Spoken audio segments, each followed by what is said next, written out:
Yes. All right. We are live in both places on Instagram and on YouTube. Let me adjust this a little bit. So I'll be going back and forth. I'm talking about thoughts again because it just keeps coming up just like thoughts do, and why this is so important in eating disorder recovery. I've already talked about recently how eating disorder as a separate entity is not helpful in eating disorder recovery because it still gets you wrapped up in thoughts, wrapped up in arguing with them, trying to control them, so on and so forth, which is something that already perpetuates an eating disorder because an eating disorder is about being up in your head and being wrapped up in thoughts, which takes you out of the present moment. And recovery happens in the present moment. Here's part two of that. What happens when we get the advice to be sorting eating disorder thoughts from non-eating disorder thoughts? Recognize what is the eating disorder and then what is not the eating disorder. Oh, that's my eating disorder talking. You've heard this. You may have said it. I've probably said it before too. What that does is that gets us in a place of sorting, organizing, managing, controlling. What does that remind you of? That in itself is a system of an eating disorder. Having to manage, having to sort, having to control, having to organize. And when you're doing that, you're wrapped up in managing, controlling, sorting, organizing. And what might that actually serve when you're doing that? That is an important question to ask, even just about an eating disorder. What does it serve? Because it's there for a reason. It's there because it's doing something for you. How does it serve you to have an eating disorder? That could be one question. And then the second question is, how does it serve you when you are constantly in your head sorting out that's an eating disorder thought and that's a other thought, that's an eating disorder thought and that's my dad's thought, that's an eating disorder thought and that's a positive thought? Just sorting and managing all the time distracts us. It keeps us out of our bodies. It keeps us out of the present moment. So my other question is, what would it be like to let go of doing that? Not by force. Oh, I'm just letting it go, never doing it again. Not by that, but by noticing what is happening and paying attention to what's going on in the moment when I'm feeling the need to sort and control and manage my thoughts. Because again, an eating disorder thought is no different than any other thought. And when we try to separate it as it is, we're putting this emphasis on thoughts in general.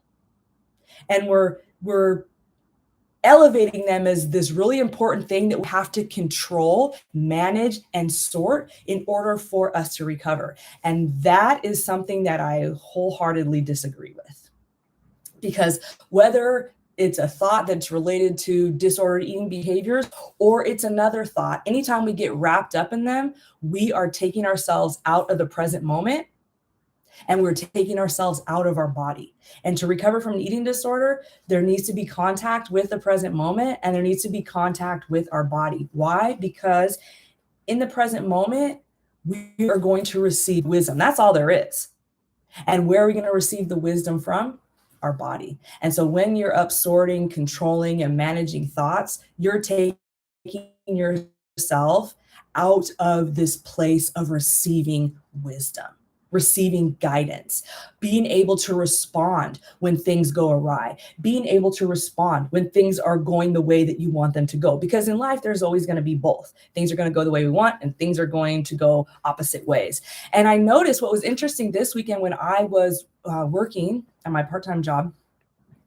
I talked to a few folks that were getting really wrapped up in their thoughts. And you might notice this too. When you're getting really wrapped up in your thoughts, and I've experienced this myself too, you'll start to notice, especially if there's like really strong emotions that you're trying to avoid by being in your thoughts, you start to be talking from up here and it's like kind of tense and there's a lot of feelings and you're almost like lifting yourself off the ground because you're no longer grounded in your body.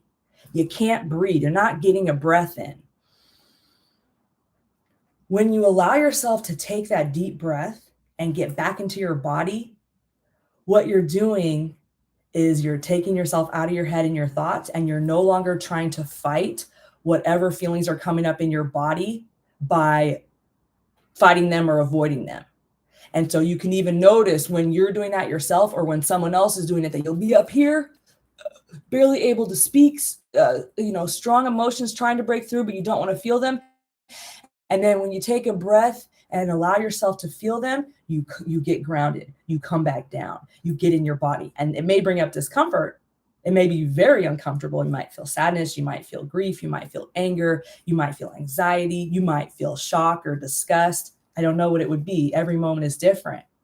Or this is something else that I noticed. Often what can happen is we can be wrapped up in our thoughts and we're creating a story in our thoughts. And then when we actually come back into our body, it feels fine.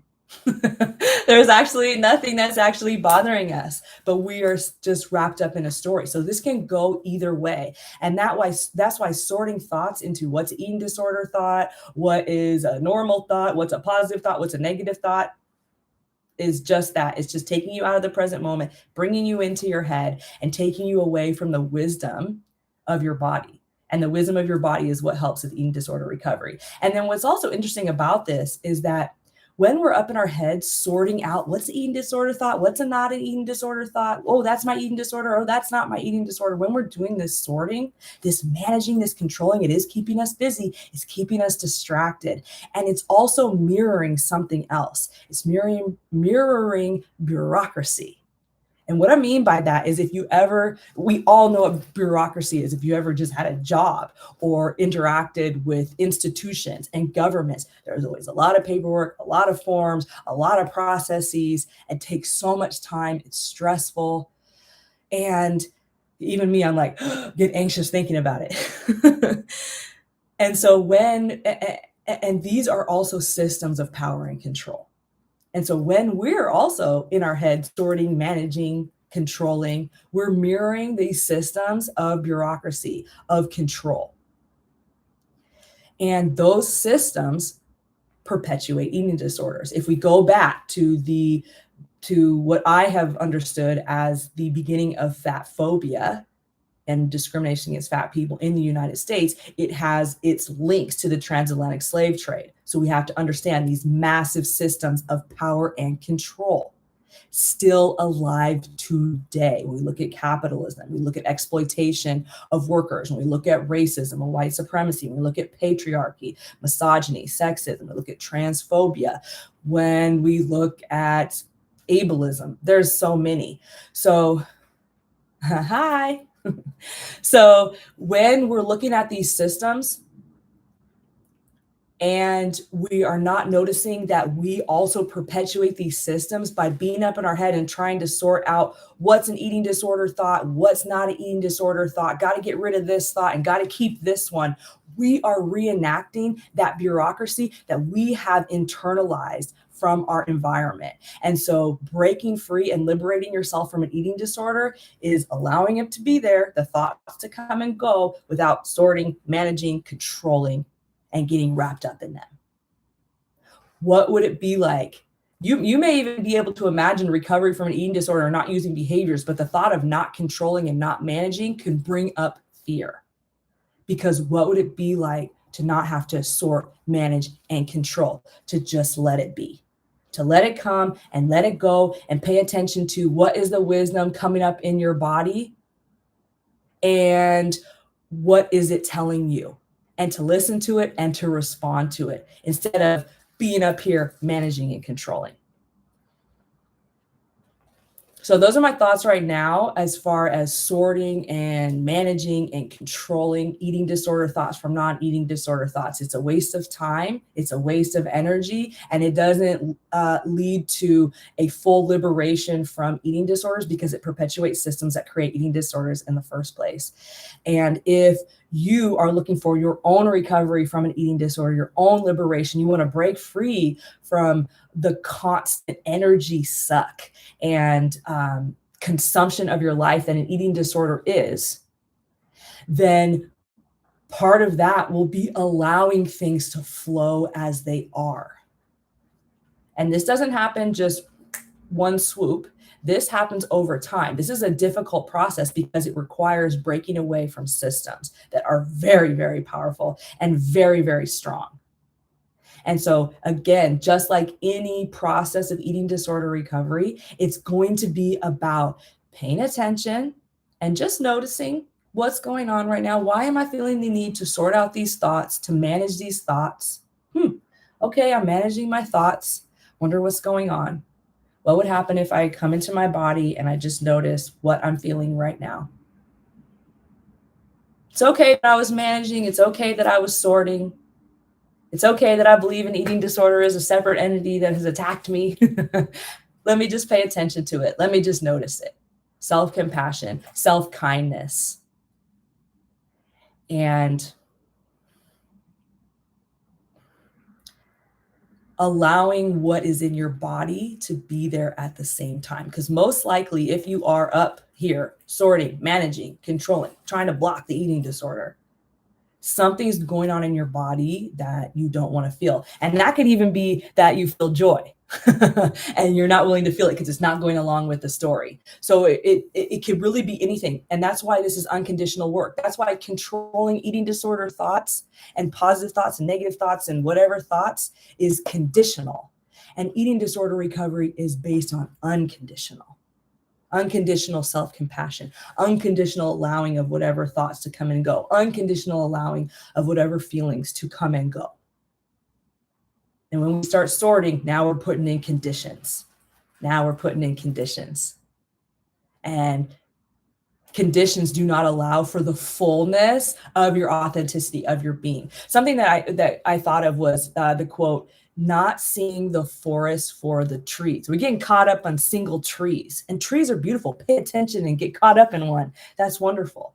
However, don't miss the wholeness. Like trees have this interconnected root system. I don't know much about it, but they're all connected.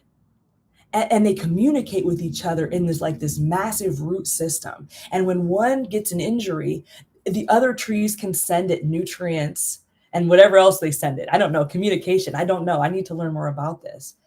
And so when we're up here trying to just control like eating disorder thoughts and get rid of them, we are missing the forest for the trees. We're missing the wholeness of what's happening. We are not accepting the fullness of our being, which is just radiant and beyond being able to break down into individual thoughts. You are not the sum of your thoughts.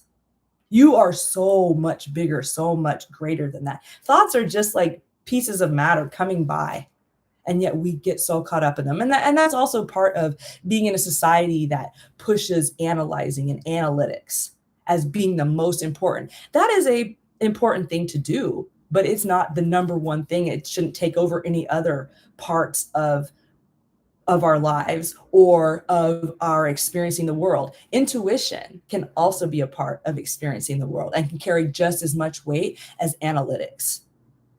So thinking in itself, there's nothing wrong with it. They're just thoughts coming and going. And you can even use it in times when you need it, organizing and planning and other things that I can't think of at the moment. So it does have a purpose. It's when we're going to that one thing, thinking, to try to use it to do things that it's just not meant to do, and avoiding the other aspects of the fullness of our being. Dang, there's so much more to say and I'm forgetting. So I will end this for now. And the number one takeaway from this is pay attention to this practice of needing to sort, manage, control that keeps us really busy and out of our bodies, and actually keeps us from a deep, grounded, sustainable recovery from an eating disorder that also allows the fullness of our being, our authenticity to come through, so that we can show up in the world in alignment, on purpose, and be able to have so much impact in our own lives and even in the lives of other people, because we are showing up in the fullness of our being. All right, that's it. See you soon.